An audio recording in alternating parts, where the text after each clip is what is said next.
We begin with the trial of a Denver baker who has become known for standing firm for his Christian beliefs. This time, Jack Phillips is on trial for refusing to make a cake celebrating a gender transition. You may remember Mr. Phelps' partial Supreme Court victory back in 2018.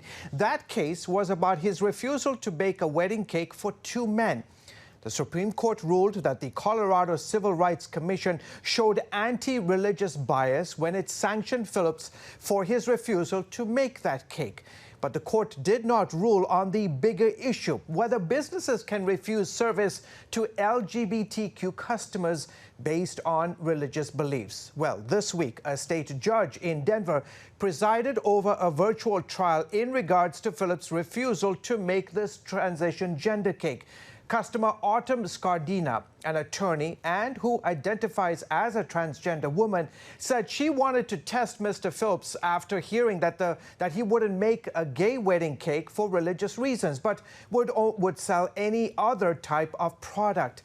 In a 2019 deposition, she is quoted as saying, "I truly believed that. I want to believe that he's a good person. I want to believe that he could be sort of persuaded to the errors of his thinking," Scardina said, according to a transcript that was previewed by Fox News. Scardina placed an order on the same day the Supreme Court announced it would hear Phillips' same-sex wedding cake case.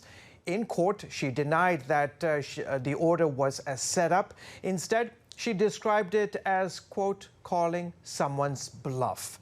We're joined now by attorney Jake Warner at Alliance Defending Freedom. Sir, thank you so much for coming on the broadcast.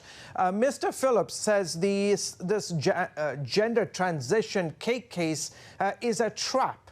Do you see it that way? I certainly do see it that way. If you remember back a few years ago, on the same day that the U.S. Supreme Court decided to hear Jack's first case, this local Denver attorney contacted Jack to request a custom pink and blue cake to celebrate a gender transition. And a few months later, the same attorney called Jack requesting a custom cake depicting Satan smoking marijuana. But this attorney has been tracking Jack for a long time. If you go back to 2012, this attorney emailed Jack calling him a bigot and a hypocrite. What's clear from these facts is that this attorney has been hounding Jack for years, all because this attorney disagrees with Jack's views on sex and gender. Tell us how the trial this week went. The trial went very well this week. It's very clear that while Jack serves everyone, he just can't express every message through his custom cakes. And I think the judge understood that. This case is about someone who is harassing Jack into trying to express a message that Jack cannot due to his religious beliefs. Mr. Phillips has dropped a federal lawsuit against the state in which he accused it of trying to crush him by pursuing the Scardina complaint.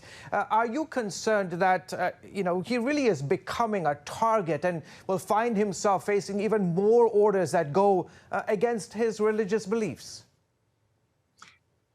Right, Jack has been a target for years. The state tried to prosecute Jack, but you might remember that case ended a few years ago when new evidence of the state's hostility against Jack surfaced. But that hasn't stopped some activists like this local attorney from still harassing Jack, all because that they disagree with Jack's beliefs on important life issues like sex and gender. How is Mr. Phelps holding up after almost 10 years of legal battle? He described to one news outlet that he had his daughter as well as wife having to testify again. How's he doing? He's doing well. He's endured nearly a decade of litigation. He's lost a significant part of his business. And just this week, he had to watch his wife and daughter stand trial because of a stand that he made for his religious beliefs. It's been a tough time for Jack, but he is a faithful man, and he's trusting that God will do big things for him through this case. Can you talk about the bigger picture? Is this sort of just symptomatic of perhaps what we are going to face down the road? Others like Mr. Phelps and folks who have religious beliefs on certain issues. Is this going to be what we're going to be facing in the future? This is a big problem. It's not only affected Jack, but it's affected creative professionals around the country. State officials are applying certain laws to force these people to express messages that go against their core beliefs. And more courts over the past few years have stepped up and said, no, the government can't do that under the First Amendment. And what we're hoping is that the U.S. Supreme Court will weigh in and say, no, no government official has the power to punish people for declining to express a message that goes against their core beliefs.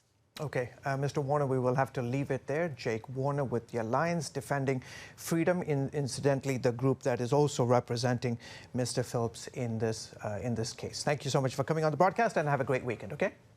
Thanks. You too. You're welcome.